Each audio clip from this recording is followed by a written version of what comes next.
किसी ने बड़े कमाल की बात कही है कि आवाज ऊंची हो तो कुछ लोग सुनते हैं, लेकिन अगर बात ऊंची हो तो बहुत सारे लोग सुनते हैं। ये कहानी एक लड़के की। 24 साल का लड़का जो सेठ के यहाँ पर नौकरी करता था। उसके माँ बाप इस दुनिया में नहीं थे। जिंदगी बड़ी परेशानी में चल रही थी। वो जाता था, रोजाना पैसे कमा करके घर आता था, खाना बनाता था, खाता था, सो जाता था। एक दिन उसने देखा कि उसने 4 चपाती और सब्जी बनाई। हाथ मुंह धोकर के वापस आया, तब तक 3 बची। दूसरे दिन भी यही हुआ। तीसरे दिन उसने ध्यान रखा और चूहे को पकड़ लिया। एक चूहा मोटा सा चपाती लेके जा रहा था। चूहे को पकड़ा तो चूहे ने कहा कि भैया मेरी किस्मत का क्यों खा रहे हो, मेरी चपाती तो मुझे ले जाने दो। तो लड़के ने कहा बेटा मेरे पास में ज्यादा पैसा नहीं, सिर्फ 4 मैंने बनाई है चपाती, उसमें से एक तुम ले जा रहे हो, मैं क्या करूंगा, मेरी जिंदगी ने मुझे बेहाल कर रखा है। तो चूहे ने कहा कि तुम्हारे सारे सवालों के जवाब तुम्हें एक इंसान दे सकता है। लड़के ने पूछा कि कौन है। तो चूहे ने कहा कि गौतम बुद्ध है, उनके आश्रम में जाओ, उनसे अपनी जिंदगी के बारे में पूछो, वो तुम्हें रास्ता बताएंगे कि करना क्या है। लड़के ने कहा बहुत बढ़िया बात है। चूहे की बात मान ली, गौतम बुद्ध से मिलने के लिए चल पड़ा। सेठ से छुट्टी ले ली 5-6 दिन की। रास्ता लंबा था, रात हो गई। इस लड़के को कुछ दिखाई नहीं दे रहा था। थोड़ी दूर पर एक हवेली दिखाई दी, वहां गया, जाकर के शरण मांगी। हवेली की मालकिन ने पूछा कि बेटा कहाँ जा रहे हो। तो लड़के ने कहा कि गौतम बुद्ध के आश्रम जा रहा हूँ, उनसे मिलने के लिए। तो मालकिन ने कहा कि बहुत बढ़िया जगह जा रहे हो, गौतम बुद्ध से हमारे एक सवाल का जवाब लेकर के आना, अगर वो सवाल का जवाब दे दे। तो लड़के ने कहा जरूर आपका सवाल पूछूंगा, बताइए। तो हवेली की मालकिन ने कहा कि बेटा मेरी 20 साल की बेटी है, जो 20 सालों से एक शब्द नहीं बोली है, बोल नहीं सकती है। बस उनसे पूछ लेना कि ये बेटी कब बोलेगी। ये बोलते बोलते उनकी आंखों में आंसू आ गए। लड़के ने कहा माता जी आप परेशान मत हो, मैं जाऊंगा और आपके सवाल का जवाब जरूर लेकर आऊंगा। लड़का अगले दिन चल पड़ा।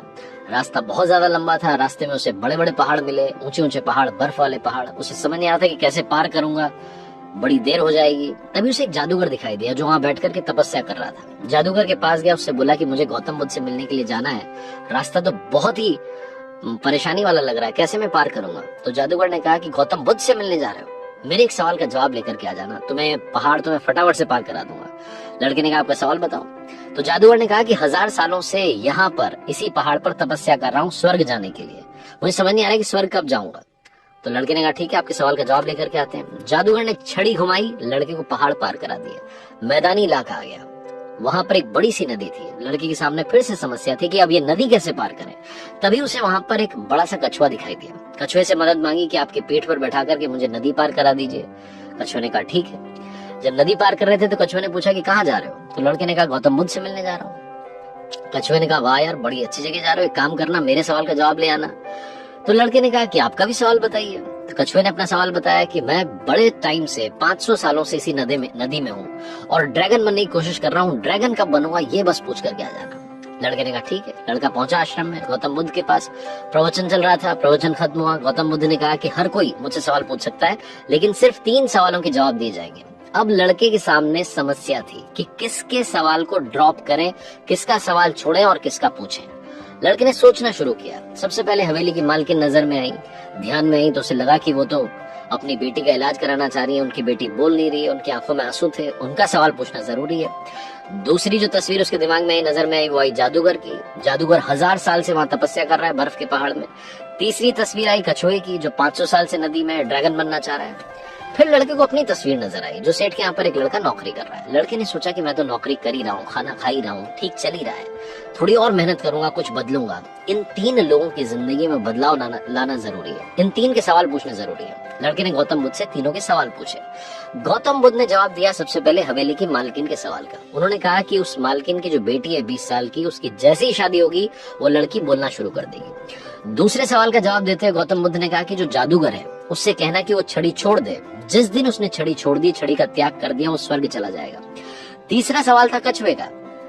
गौतम बुद्ध ने कहा कि उस कछुए से कहना कि अपना कवच उतार दे, जिस दिन उसने कवच उतार दिया उस दिन वो ड्रैगन बन जाएगा। लड़के ने नमस्कार किया, प्रणाम किया, चल पड़ा वापस। रास्ते में कछुआ मिला, कछुए से कहा कि भैया कवच उतार दो। गौतम बुद्ध ने कहा तुम ड्रैगन बन जाओगे। कछुए ने जैसे ही कवच उतारा मोती ही मोती निकल आए। कछुए ने कहा मोती का मैं क्या करूंगा, आप ले जाओ। लड़के को मोती दे दिए और कछुआ ड्रैगन बन गया। थोड़ा आगे चला तो जादूगर मिला। जादूगर को जाकर के कहा कि भैया आपको छड़ी छोड़नी पड़ेगी, तभी आप स्वर्ग जा पाओगे। जादूगर ने कहा ये लो छड़ी छोड़ दी, ये छड़ी तुम रख लो, मैं स्वर्ग चला जाऊंगा। जादूगर स्वर्ग चला गया। और अब आई बारी तीसरे सवाल की। ये पहुंचा उस हवेली में जहाँ मालकिन ने सवाल भेजा था। मालकिन से जाकर के बोला कि मालकिन आपका जो सवाल था उसको जवाब मिल गया है, आपकी 20 साल की बेटी की जिस दिन शादी हो जाएगी उस दिन ही बोलना शुरू कर देगी। उन्होंने कहा क्या बात है, तो देर कैसी, मेरे सामने ही तो दूल्हा बैठा है, तुमसे बढ़िया लड़का कौन हो सकता है। लड़की को बुलाया गया, लड़के ने लड़की को देखा, लड़की ने लड़के को देखा, शादी करा दी गई। और जैसे ही शादी हुई, लड़की ने पहली बात बोली कि आप तो वही हो जो उस दिन रात में हमारे यहाँ आकर के रुके थे। लड़की ने बोलना शुरू कर दिया। लड़के के पास में जिंदगी में पैसा आ गया, क्योंकि मोती मोती आ गए, जादूगर की छड़ी आ गई, ताकत आ गई, और शादी भी हो गई। लड़की की जिंदगी सेटल हो गई, सिर्फ इसलिए क्योंकि उसने अपने सवाल का त्याग कर दिया था। इस दुनिया में जो जहाज होता है, जब किनारे पर होता है तो सुरक्षित होता है, सबसे ज्यादा सेफ होता है, लेकिन उसे दूसरे किनारे पर जाने के लिए इस किनारे का त्याग करना पड़ता है, लहरों से भिड़ना पड़ता है, मुकाबला करना पड़ता है। इस लड़के ने जब तक अपना सवाल नहीं छोड़ा था, इसको जवाब नहीं मिले थे। ये छोटी सी कहानी लाइफ में बहुत बड़ी बात सिखाती है। अगर आप कुछ कमाल करना चाहते हैं तो त्याग कीजिए उन बुरी आदतों का, आलस्य का। सुबह जल्दी उठना शुरू कीजिए, अपनी लाइफ में जो बैड हैबिट्स है उन्हें हटाइए, तभी जाकर के आप कमाल कर पाएंगे।